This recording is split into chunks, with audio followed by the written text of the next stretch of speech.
Hola, mi nombre es Indira Sol Gutiérrez Cárdenas. Soy estudiante de la Universidad Pedagógica Aplicada.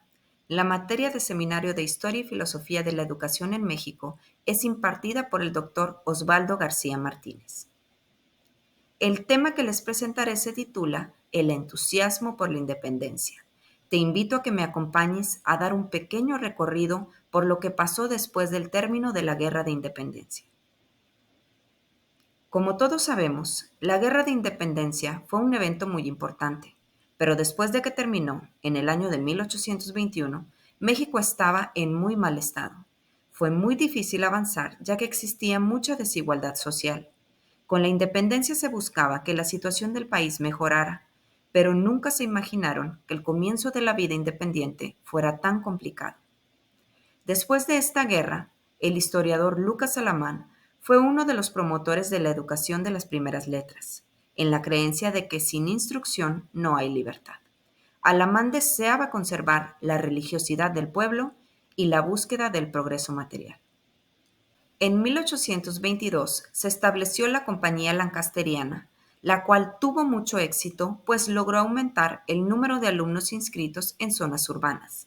Estableció normales, promovió clases de dibujo, dominicales, nocturnas y de adultos. Tiempo después, en 1842, el gobierno central le confió la Dirección General de Instrucción Primaria para todo el país.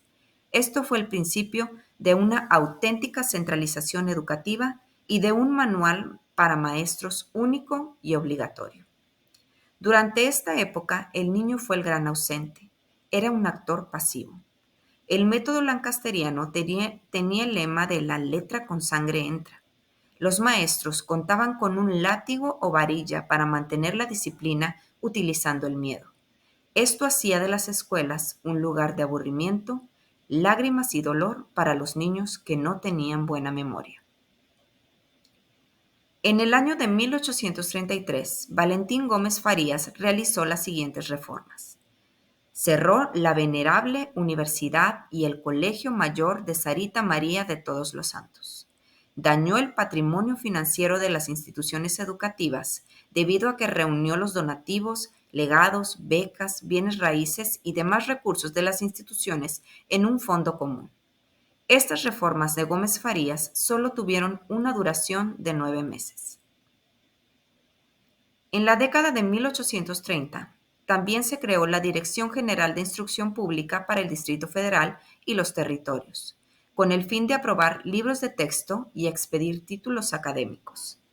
Se les comenzó a rebajar el sueldo a los maestros que no asistían a clases. Los alumnos de primaria cada año presentarían exámenes públicos y el gobierno brindó útiles y ropa a los niños pobres, pues la escasez provocaba ausentismo escolar.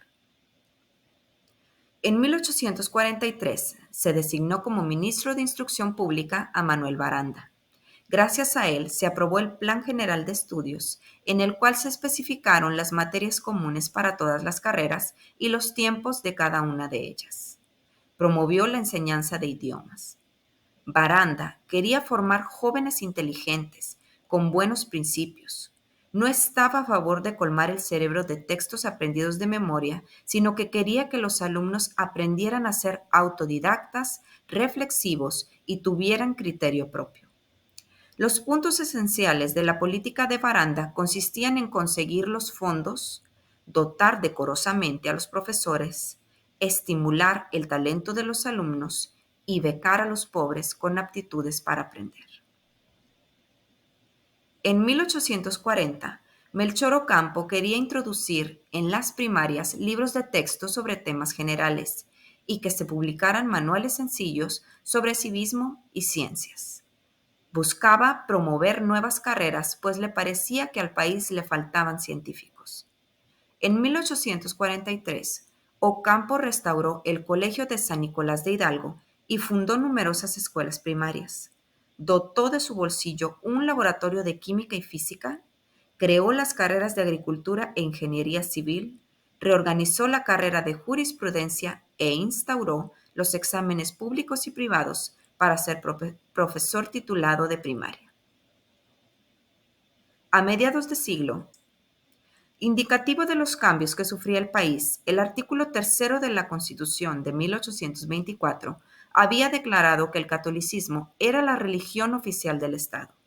Pero en 1857 el artículo se cambió a la enseñanza es libre. Cuando Ignacio Ramírez fue designado ministro de Instrucción Pública, desterró las penas corporales de las escuelas y sustituyó la doctrina cristiana por clases de urbanidad y moral.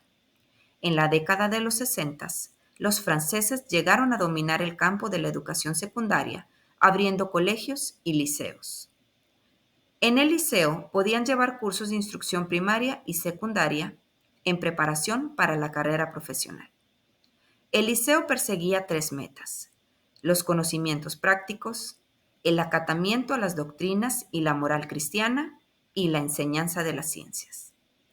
Maximiliano fue quien introdujo las tareas escolares a elaborar en casa, las calificaciones mensuales y los exámenes escritos a final de año. La legislación del segundo periodo invitó a los padres a cooperar más en la educación de sus hijos. Se declaró honorable la carrera del maestro. Se centralizó la educación. La primaria sería obligatoria de los 5 a los 10 años de edad y sería gratuita para los que no pudieran pagarla. El alumno asistiría primero a un liceo durante 4 años y terminaría de cursarlo aproximadamente a los 14 años de edad. Después de esta edad podría optar por una carrera. Era la primera vez en la historia de México que los niveles educativos tomaban en cuenta la edad del alumno. Antes se colocaba al joven de acuerdo con sus conocimientos. Ya iniciada la República Restaurada, el Plan de Estudios de 1867 contemplaba escuelas profesionales y carreras cortas. Se estableció la Escuela Nacional Preparatoria, portavoz del positivismo, el cual presumió ser la solución al conocimiento desordenado e inconexo, pero se comprobó que el positivismo no resolvía los problemas fundamentales de ignorancia y atraso. En 1875 aparecieron las escuelas mixtas, donde asistían hombres y mujeres al mismo edificio, pero en horarios y días distintos. El gobierno comprendió que parte fundamental del problema educativo en México se debía a la pobreza e ignorancia de las autoridades locales. Por esta razón, el Estado devolvió las escuelas a los ayuntamientos. Sin embargo, a pesar de los fracasos, hubo para finales de siglo mayores opciones educativas, amplia cobertura y para una minoría una puerta abierta hacia el conocimiento universal. Muchas gracias.